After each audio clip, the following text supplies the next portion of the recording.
Hello, everybody. I'm George from Ireland. Well, just more post-mortem on the Alaska summit in that US Air Force base. Putin's first visit meeting with Trump for several years since Trump's first presidential term. Moreover, it's the first meeting between the Russian president and the US president since during Joe Biden's term, he never had any meetings with President Putin. Is President Putin's first visit to the United States for almost 20 years. So very significant. They should behave so atrociously and still get this. It was staggering and indeed sickening to see Trump applauding him as he's coming down the red carpet.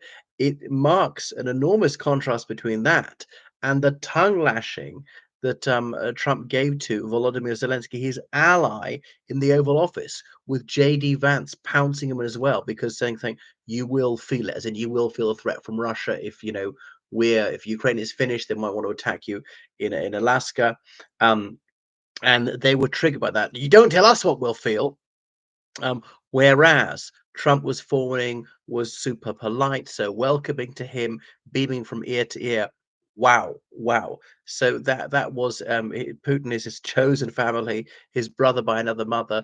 I suppose he envies and admires Putin. He's been open about it, saying Putin is at least in charge of his country because Putin can totally rig elections. He doesn't have to worry about an independent judiciary. There is no free media. He can commit crimes on the grossest scale and get away with it, and he can rub his people blind, all the things that Trump fantasizes about doing.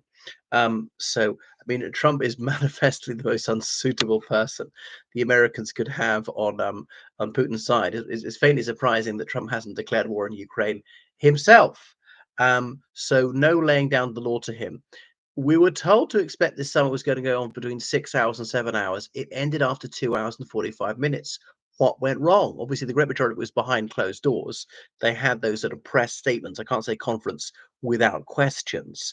And obviously, various rumors have leaked out that, unsurprisingly, Putin said, well, in order to make peace, you've got to recognize sovereignty over and those five regions of Ukraine that Russia illegally occupies, and Russia doesn't even occupy the whole of them, like Lugansk, Donetsk, and so on. The Ukrainians have to retreat and give us the more that we don't even control at the moment. So staggering, and at least even Trump seemed to draw the line at that one. So it failed quite quickly. So far from Trump demanding concessions the other side, is Putin who was the well, he wasn't the one in the position to demand concessions. Had those been granted, of course, we know that that Putin would not have honored the deal. He never ever does. Of course, he would have reneged on the deal. I mean, just like Trump, who will always break his promises. Remember, he's going to bring peace within 24 hours. Well, ha ha ha. So many months onwards, and there's absolutely no sign of peace. Trump was going to make medicines far better. He was going to make medicines far cheaper. He was going to defeat ISIS. He was going to defeat the Taliban. He was going to, stop all crime. He was going to end the carnage. And how does he get away with his lies? How is water so thick to trust him, despite him lying to them non-stop? The more he lies, the more they trust him. So you'd have to be staggeringly stupid. You'd have to be as thick as Trump to actually trust Putin. We know you're only keep the deal if he has to, if there's a serious force against him. The security force, Ukraine must never join NATO. Well, looks like they won't be allowed to join NATO anyway because it'll be vetoed by Slovakia and or Hungary. You need one to veto. It must be neutral. Why? Why? Ukraine is entitled to foreign policy just as Russia is. Ukraine needs allies more than anybody else. So it's always turning it around, always victim blaming, playing the victim themselves, the kind of thing that Trump does actually. So it was sickening to behold.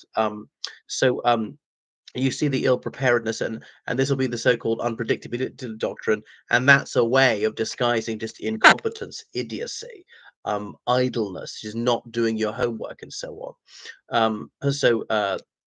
But we'll be very careful not to irk Trump because he's such a petulant toddler. He can turn on you, throw the toys out the pram, go right the other way. You never know what's going to happen, and he hasn't followed through with any threats. Putin now has got nothing to worry about. But these are all empty threats. All these deadlines are passed, and Trump's done nothing about it. He's been able to play him like a fiddle because Trump is such a fool, and so on. Great progress. Well, there's absolutely no sign there was progress. Trump claims there's great progress in the meeting next time in Moscow. So Putin said that aloud in English. He very, very seldom speaks English in public. Um, So, and that might even happen. Okay. Trump used to be talking about a ceasefire, not even talking about a ceasefire.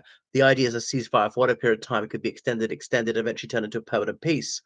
We have things like, the Korean conflict, where no permanent peace has ever been signed. It's been largely at peace since 1953, and that's about one of the best outcomes that the Ukrainians can realistically hope for. Now, Russia thinks as things are going their way, why would they agree to a ceasefire? Because that will advantage the Ukrainians much more than them.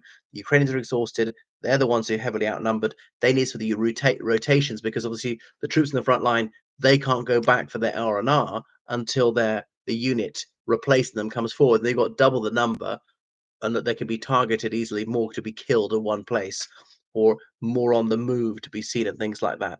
So it all took the Joint Base Elmendorf Richardson, as in it's not just the US Air Force, it mainly is, but could be Army, Marines. I don't know if it's by the coast, the Navy, and so on. So anyway, there Trump was greeting this indicted war criminal. Wow, with great enthusiasm. Now, I realize in a sense you need to be polite to him. You want to get the best out of him, but you don't need to be abased like that. You do not need to be lauding them. So they obviously hit a brick wall in the negotiations at quite an early stage, which is why it ended rather prematurely. A damp squib, and Trump had built it up so much. He was obviously so desperate for a success. And then Putin thinks, well, then I can get anything out of him because he wants peace at any price. And obviously, not the United States going to be paying the price. But there's now the talk about land for peace. Even Ukrainians are more or less accepting that, however unjust it is. They're exhausted by the war, said they've been killed, and at any moment the United States might pull away all military support, and then they'd be screwed, or European countries, and eventually things like that. So remember that 100% secondary tariffs was going to be on Russia's trade partners for buying their oil and gas. It was much lower, it was at 25% imposed on India. Trump didn't dare do that in China because China's got ways to riposte.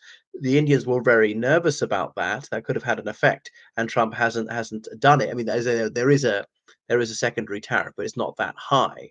So he's just not followed through.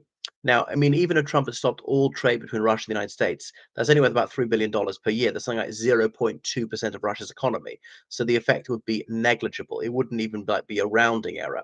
But anyway, Zelensky, at least he had managed to meet Keir Starmer around this time, the British Prime Minister. The United Kingdom has been four square behind him. European leaders have been are very supportive of him recently, and so on. And just to think that Trump gave Zelensky way less time when they met at the Pope's funeral in April, only 15 minutes and so on. Yeah, Trump, yeah, is always fantastic, always superlatives, but you over promising and never delivering.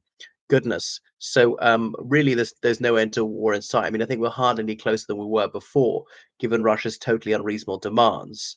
And that's it. And so Trump's all carrot with them, no stick, doing nothing to penalize them economically or to increase military aid to the Ukrainians. That's the thing that really would end the war. Thanks for watching my channel. Please comment. Make sure you subscribe on Patreon, then PayPal, georgecallahan7@gmail.com. Goodbye.